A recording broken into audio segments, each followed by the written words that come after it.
Hey class, let's talk a little bit of the ADA, give some insights to it. First, ADA stands for the American with Disabilities Act.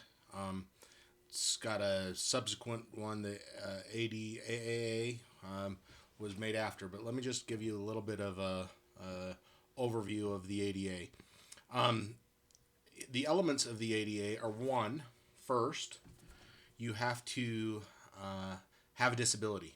A disability is defined as a substantial limitation of one or more major life activities. It's not any limitation, it's not any life activity, it is a substantial limitation in one or more major life activities.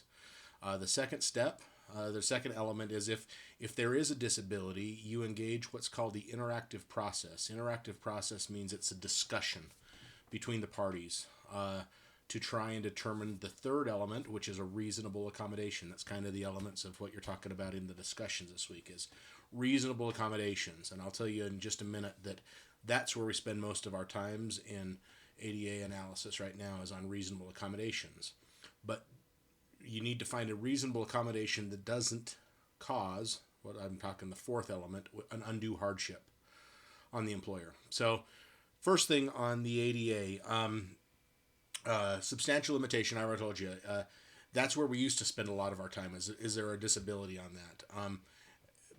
There's a couple of cases out there, Toyota versus Williams, the United Airlines cases, that you can look at where you could remediate some of the disabilities with either medication or eyeglasses, things like that, or where on the disability in the Toyota versus Williams, carpal tunnel, which is certainly debilitating, but the major life activity she claimed was working at a automotive plant with pneumatic tools, air tools, compressing.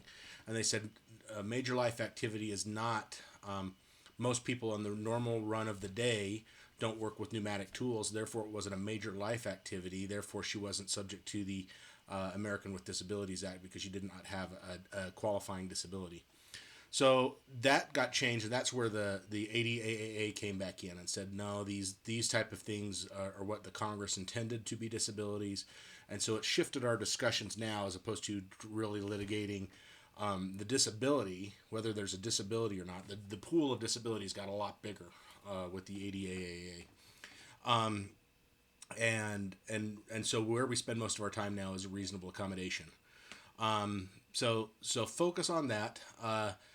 The reasonable accommodation, just a thought on that is, think about this. Think about a mom and pop coffee shop in your town, wherever that might be, and what might be reasonable to them would not be necessarily reasonable to a McDonald's. Does that make sense? So you've got to really do the reasonable accommodation based upon analysis. McDonald's, you're probably never ever going to win because it costs too much. Mom and pop, maybe. But there are other things besides cost that can get into a reasonable accommodation. So it's really interesting, fascinating part of the law. I'm happy to answer any questions that you guys might have with it. But that'll kick us off on an ADA discussion. We'll come back in a subsequent post and we'll talk about a little bit of age discrimination and then some reverse discrimination, or affirmative action, not reverse discrimination. Affirmative action is the other concept for this week. So look forward to having some online discussions with you, and take care.